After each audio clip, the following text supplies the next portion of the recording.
All right, good morning. It is Saturday, June 14th. We're almost halfway through the month. I'm headed to two open houses. The first is in Tampa. It's a nice duplex. It's a twin duplex. It's not my listing, it's my friend's listing. It's been on the market, I want to say 21 or 22 days. So close, just over 3 weeks. And it's listed around 480. I'll do a video about it when I do a walkthrough. And then afterwards, an hour later after that ends, I have another open house uh, in Gulfport, maybe 10 minutes from me. So I'll be driving an hour, driving, well, 45 minutes back and forth. But it's two new properties. Properties I think that are well priced.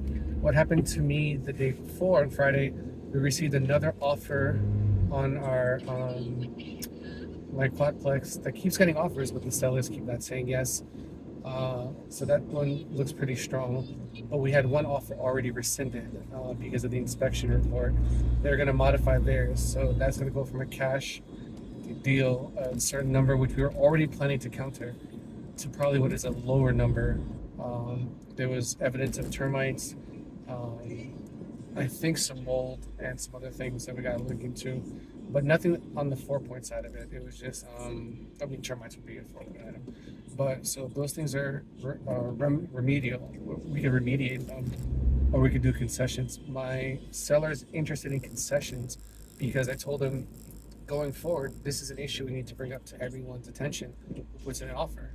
He was under the impression, rightfully so, he doesn't sell a lot of houses all the time, he just owns them. But now he's starting to sell his portfolio. That, like, when an issue comes up in inspection, it must be disclosed going further. Either there's this issue that we have, here's our response, here's our concession, or this is an issue we found and this is what we did about it. It's no longer a big deal, but it did come up. I told him those are our two options. So he's reaching out to contractors that he knows to get a sense of what it would cost to fix the termite issue and address the other concerns. So yeah, we lost one offer, but that's going to be coming back probably on Monday or Tuesday once they do their assessment. It's a nice agent. I like it. We worked really well so far. It seems very upfront and forthright. So if this deal goes through with them, great. If it doesn't, it doesn't. I guess I'm biased towards I want to get my sellers a cash deal. It'll be the quickest close. It would still close in the next 10 days, even when they're putting the offer, because they've done a lot of the legwork. And on our duplex in St. Petersburg, the agent, the buyer's agent, has called me and said, "Hey, our clients are waiting for their pre-approval letter." It's from Navy Federal Credit, so they stop working at it seems at 6 o'clock on a Friday. Their pre-approval letter will come in on Monday, and then they're going to put in an offer. He gave me the broad parameters of the offer, the price, just slightly under what we listed for, so that's fine. It's near. They're asking us to buy down some of their interest rate a little bit, and that's pretty much it. Oh, and they want to occupy one of the units. Thankfully, they want to occupy a unit that the tenant there is actually leaving at the end of their lease, and that's going to coincide pretty well with the time frame because they're looking for a 30-day close and they need to occupy within 60 days. So it's going to give our tenant, if we decide to go accept this offer, 90 days to find their next apartment, which coincides with when they're going to be their lease is going to end anyway. So in that part, it's fine. So I'm happy because that's going to be a good offer. I already gave my seller, like, hey, this is the next offer we have. I'm reaching out to the other agent that said they want to give an offer but hasn't come forth yet. But he's already broadly amenable to these terms because he really wants to sell the property. So that's a good deal for me and my family, I hope. It means we'll have probably a good mid-July or August, early August, if two of these deals come through. And I got another investor asking about my other listing, the one that I can't seem to sell for free. But they were unaware that the property was available. They live in the area. I generally don't do for sale signs. It's because in my neighborhood, I guess it's my bias, they're everywhere. So I don't see them having any real impact on it.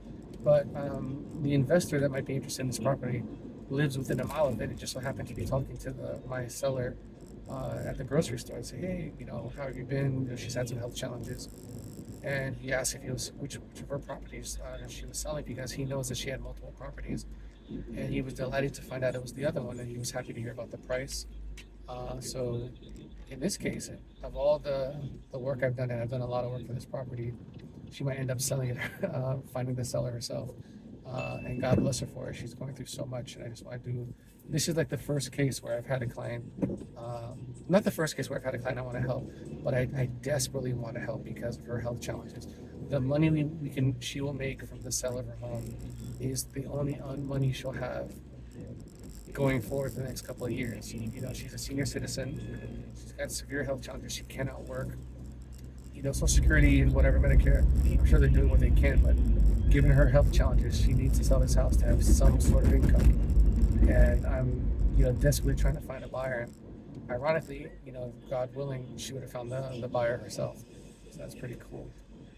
So yeah, that's what we're going into today. So the next video I'll do will be a walkthrough of the duplexes, and then at the end of the day I'll let you know how these open houses went. Hopefully they're better attended than the most recent open houses I've had, because I think in the last 6 open houses I've done from May and June, I've only had 3 guests come through, 3 or 4 guests.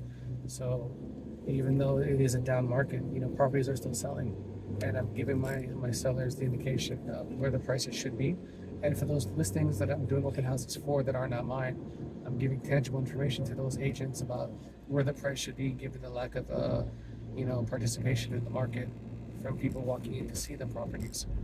So I get a lot of insight. I'm trying to make sure that I'm making this time actionable. You know, besides filming content, spending time with my son, I want to make sure that I'm actually meeting buyers and doing deals. Also, I put in an offer that got accepted for another property, so at least I'll have some money coming in this month.